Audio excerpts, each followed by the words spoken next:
I thought it was a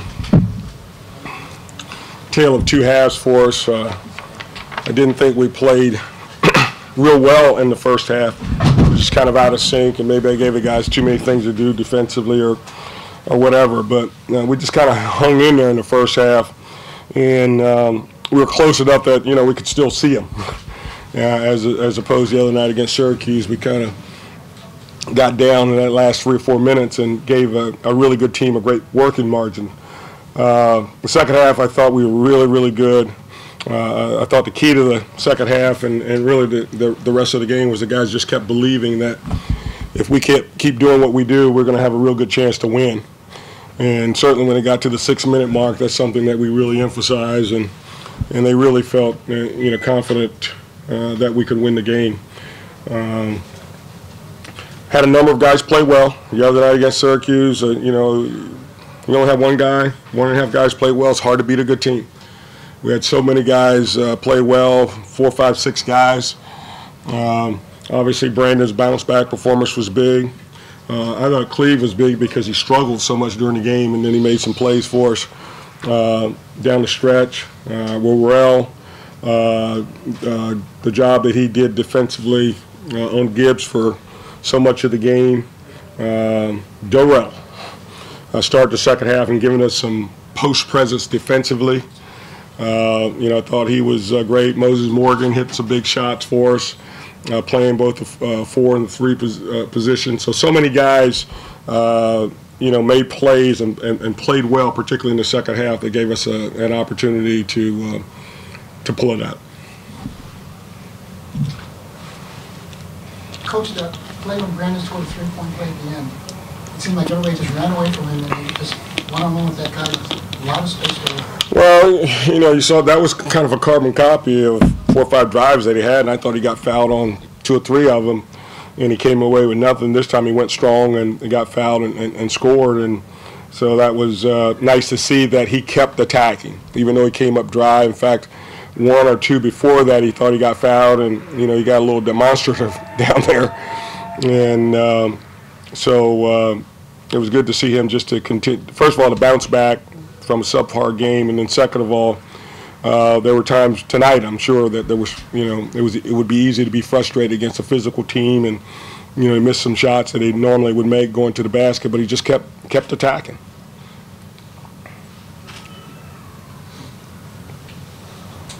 Coach, can you talk about the decision to start Darrell in the second half and just if he gave you on the Yeah, I just felt like, we weren't getting a lot from Chris, and Donovan started okay, weren't getting anything from him. And let's go, Darrell's played a lot of basketball early in the season.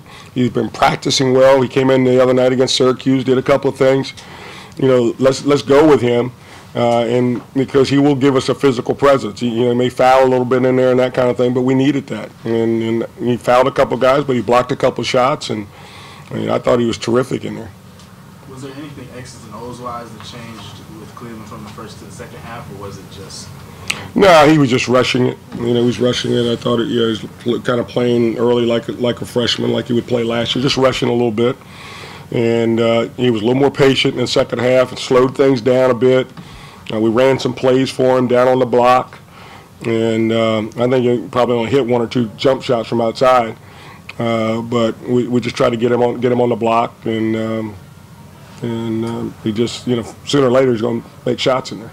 It's a tough back-to-back, but did you get any sense that there was no hangover from Syracuse? I kind of thought there was a little hangover in the first half. And we haven't lost a lot of ball games this year, and if you look back and you think about every time we've lost, we do have a little hangover. We got to get past that in the Big East, because you're probably going to lose a game or 2 more. But if you really look back at every time we've lost, we've had a little hangover, and that's a sign of a young team.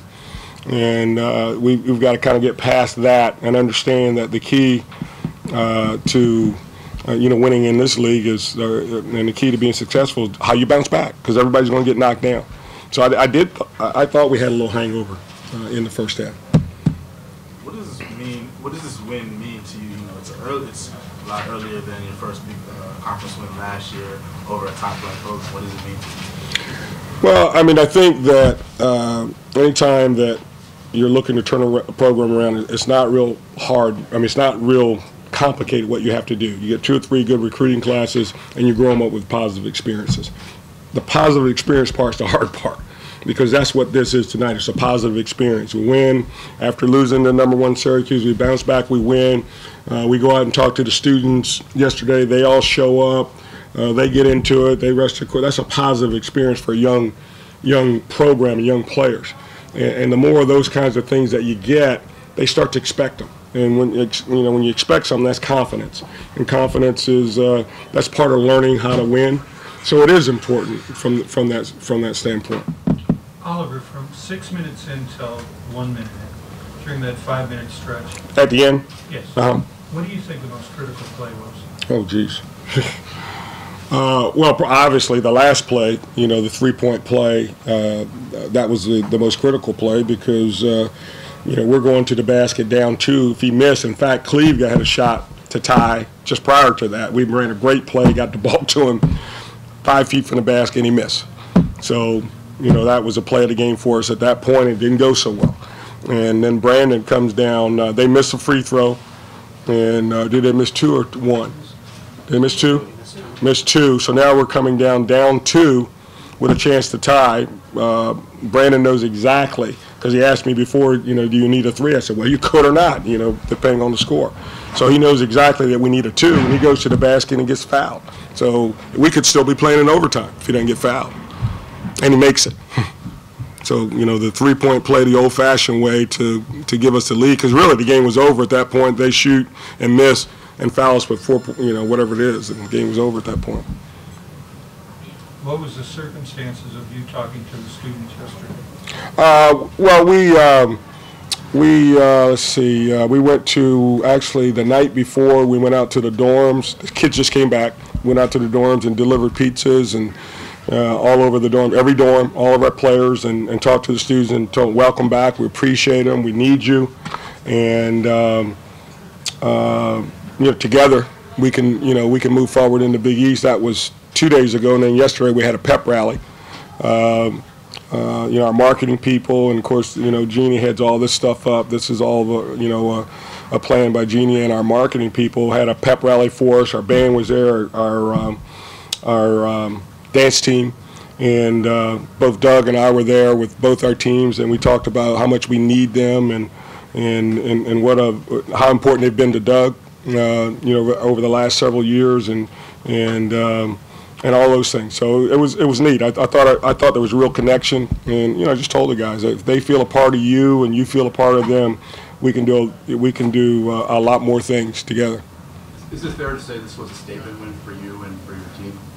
Yeah, I think it was one of those positive experiences that that you need as you turn your program and you grow your team and that kind of thing, and it teaches you, you need to win to learn to win. So it can help, obviously, go a long way to teaching our guys how to win.